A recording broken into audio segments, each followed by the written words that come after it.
సర్పంచ్ అభ్యర్థిని గెలిపియండి, మేము ఈ గ్రామానికి ఇది చేస్తాం అది చేస్తామని అభివృద్ధి చేస్తామని చెప్పి మాట ఇస్తా ఉన్నాం. నేను అడుగుతా ఉన్నాను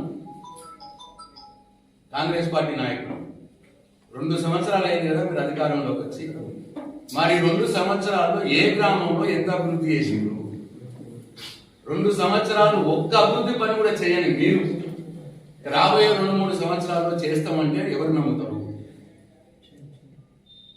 ఇది ఒకసారి ప్రజలు ఆలోచన చేయాలి. ఈ ఒక్క 2 ఏళ్లే, తర్వాత మళ్ళీ కేసీఆర్ ప్రభుత్వమే రాబోతున్నది. మళ్ళీ 10 సంవత్సరాల్లో ఎంత అభివృద్ధి చేస్తున్నామో మళ్ళీ అభివృద్ధి మొదలు పెడతాం. 2 సంవత్సరాల్లో ఒక్క పని కూడా చేయని వీళ్ళు ఇప్పుడు మేము చేస్తాము అంటే నమ్ముదామా అని చెప్పి ఒకసారి ఆలోచన చేయాలని చెప్పి నేను కోరుతాం. అట్లనే ఇవాళ వాళ్ళు వస్తా ఉన్నారు, వచ్చి అధికారంలో మేమే ఉన్నాం, మా సర్పంచ్ మా పార్టీ అభ్యర్థులే సర్పంచులే గెలిస్తే నిధులు వస్తాయి లేకపోతే రావు అన్న మాట మాట్లాడుతున్నాం. కానీ సర్పంచ్ ఎన్నికలు, సర్పంచ్ గెలిచిన అభ్యర్థి ఏ పార్టీ అయినా సరే పార్టీలతో సంబంధం ఉండదు.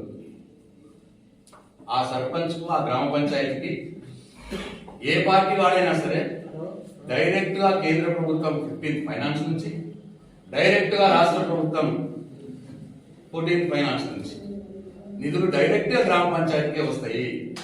దానికి ఎవ్వరికి సంబంధం ఉండదు, ఎమ్మెల్యేకి సంబంధం ఉండదు, మంత్రికి సంబంధం ఉండదు, ముఖ్యమంత్రికి సంబంధం ఉండదు. మనుషుల లెక్క ప్రకారం గ్రామ పంచాయతీకి నిధులు వస్తాయి. ఏ సర్పంచ్ ఏ పార్టీ సర్పంచ్ ఉన్నా సరే అవి ఆపడానికి ఎవరికి అధికారం లేదు అన్న విషయం దయచేసి పాల్గొన్న ప్రజలు గమనించాలని చెప్పి నేను కోరుతాను. కాంగ్రెస్ పార్టీ నాయకులు చేస్తున్న ప్రచారం తప్పు ప్రచారం. మా పార్టీ అభ్యర్థులకి నిధులు వస్తాయన్న మాట తప్పు అన్న విషయం గమనించాలని చెప్పి నేను కోరుతాను. కుల సంఘాలలో పోతా ఉన్నాం, కుల సంఘాలలో పోయి మా సర్పంచ్ అభ్యర్థిని గెలిపియండి, నేను సంఘభవనం కట్టిస్తా అని చెప్పి మాట ఇస్తా ఉన్నాను కాంగ్రెస్ పార్టీ నాయకులు. నేను అడుగుతా ఉన్నా కాంగ్రెస్ పార్టీ నాయకులు, ఈ 2 సంవత్సరాలలో మీరు ఎన్ని కుల సంఘ భవనాలకు మంజూరు చేసిండ్రు, ఎన్ని కట్టించిండ్రు, ఎన్ని పైసలు ఇచ్చిండ్రు? ప్రతి గ్రామంలో ప్రజలు ఆలోచన చేయండి, ప్రతి కులం సభ్యులు కూడా ఆలోచన చేయండి దయచేసి. 10 సంవత్సరాల కాలంలో మేము పార్టీ టీఆర్ఎస్ పార్టీ కేసీఆర్ గారు నేను ఉన్నప్పుడు 100 కుల సంఘాల భవనాలు కట్టించాం, అది మీ అందరికి తెలుసు. ఈ 2 సంవత్సరాల కాలంలో ఒక కుల సంఘ భవనం కూడా కట్టలేదు.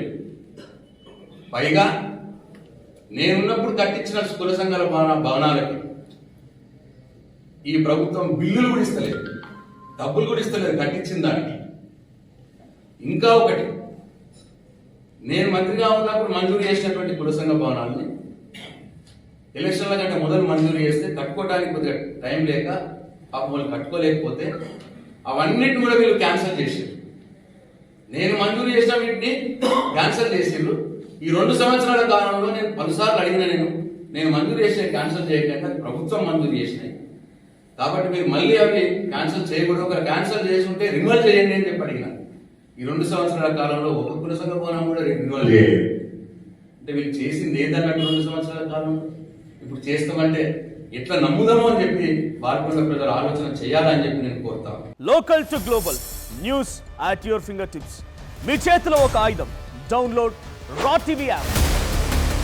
Media legend Ravi Prakash is back.